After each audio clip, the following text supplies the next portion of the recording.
Hi there, it's Tracy here from the Papercraft studio. Thank you for joining me today.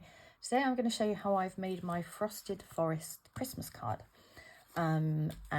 using navy and gold, which is one of my favourite combos at Christmas. So let me show you the supplies you need to make. You need a piece of thick basic white cardstock, and this measures 11.5 inches by 4 1/8 of an inch, and I've scored it on the long side at 5 3/4 inches. You need a piece of Night of Navy cardstock. This measures 4 inches by 5 5/8, and I've gone ahead and embossed this, and I'll show you the embossing folder in the set in a second. You need a piece of basic white cardstock, and this measures 2 inches by 5 5/8, and again I've gone ahead and embossed this in Snowflake Sky embossing folder. You need a scrap of white to stamp the tree, and we're going to use some of this Night of Navy organdy ribbon, which was in the catalogue last year and stayed in this year, and then some little scraps for this and some gold. Oh, the gold strips you need actually, you need 2 of these, and these measure 3/8 of an inch by 5 5/8. So everything, I can see a little bit of plastic there, sorry. Everything on this card lines up kind of with this layer here. Okay, so let me just show you the set I'm using. It's an online exclusive, and it's called Frosted Forest. It's really lovely. Is that a bit kind of shiny there? So you get the 3 type of trees, and I used this last month on my Robin Birdhouse card. These are the dies, and also I've got some that cut this tree, and you get a couple of little birds, but also these tree like without leaves on, kind of wintry tree, and I really like that. But there's also an embossing folder that comes with the set. I don't know if you can see it very well here. Let's put a piece of cardstock underneath. Isn't that lovely? So you get that as part of the set, part of the bundle with the dies. So I've gone ahead and embossed this one just with the 2 taller trees, because one's going to show more kind of out this way, but I just wanted a bit of detail on the background here. So let me show you how I made it. Very simple, really.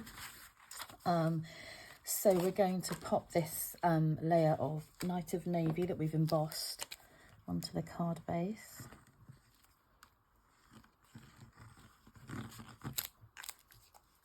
Very small border around the outside.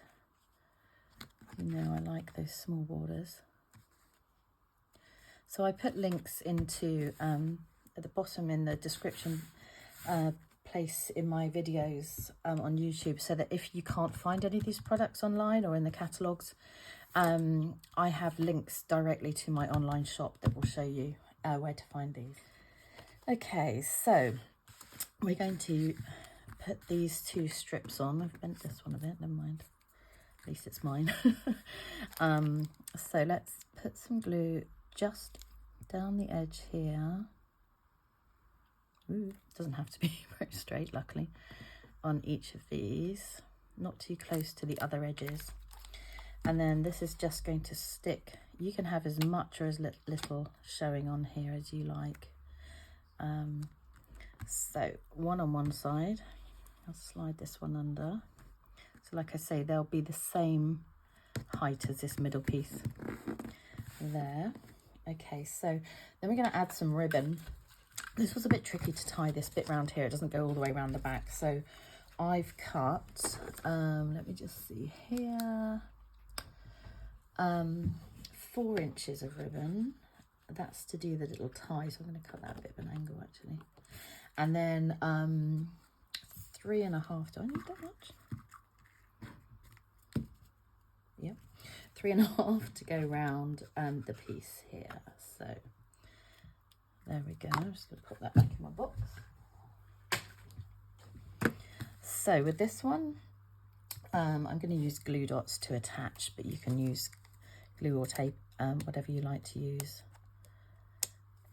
I find with the ribbon, glue dots are really handy. So have it as far up as you want it to go. I might go up a bit higher on this one actually. So about there, and then stretch it around the back. Pull it round nice and tight, and then attach this end as well. Oops, it straighter than that, Tracy. There we go. Okay. And then the little piece, where did that go? Here. You're going to slide this through. So I'll trim the end in a minute on this side, but slide it through underneath this piece of ribbon. And the reason I've given you quite a lot is this ribbon was quite bulky to tie. So you're just going to tie a single knot around that other one. Okay. But it looks really pretty once it's tied. And I like the way it kind of pinches it in there. This one's not playing ball quite so much, but it's fine. So I'm going to trim, just hold it quite taut to trim it,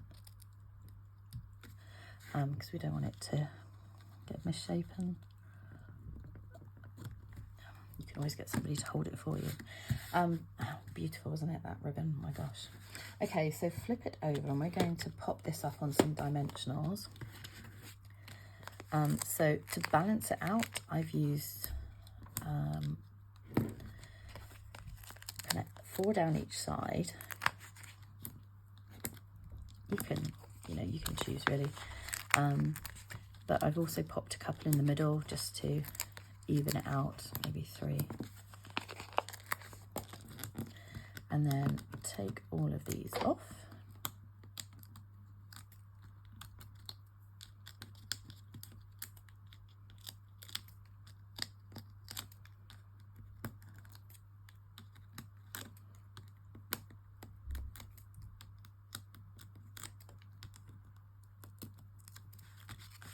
Oops, okay.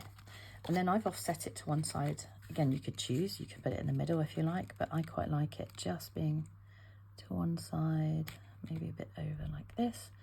And like I say, it should reach top and bottom. I've gone a bit off there, but I might just leave that actually on this one, but you know, you can take your time getting it lined up with the navy piece. Right, let's see what's next. I've also gone ahead and I've stamped the tree. It was the largest, let me show you the stamp here. This one here, I've stamped, and I've cut it out using the die that goes, the outline die. Let me show you here. So this one here.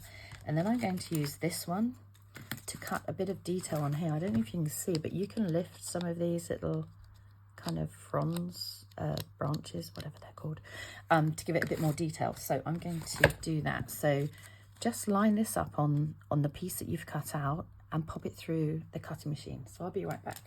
Okay, so this is an optional stage. You don't have to do this as well, but try and get them to come out together. I'm poking through these little holes. This will help release it all from the die. And then because we're going to put some tape down the back just to keep it together really. So pull that out carefully. You see I've still got mine in there. You can pop it back in if it comes out. And then where did I put my tape? Okay, so I'm just going to pop some tape down the back of here, just down the center, just to kind of keep it in place. And then I'm going to use that to stick it on the card. So I need to pop that back in my box and just lift the backing off. And I just offset it to one side, a little here. So like I say, you can go ahead then and come underneath and still push these up to give this little bit of detail. I mean, when it goes in the envelope, it will probably go back down, but you can tell, you know, whoever you're sending it to, that they can do that, and it gives it that little 3D effect. Okay, so this Let It Snow, I've used the stamp from, gosh, what's it called? Sophisticated Sled. And it only just fits on this little banner here from Stylish Shapes, but it does fit. So I've actually stamped this and the tree in Misty Moonlight rather than Night of Navy, because Night of Navy, the ink can come out really dark. So let's get the stamp. I've actually just put it diagonally across my block here. So ink this up and about there. Perfect. And then I'm going to put some glue on the back of this one. I need some more glue. And just offset it on the Night of Navy piece here. So I've cut one in basic white, one in Night of Navy. And then I'm going to pop that on some dimensionals as well, and either with the minis or with the little bit you get along the edge here, so it sits really nicely underneath. Is that too long? I think that's okay.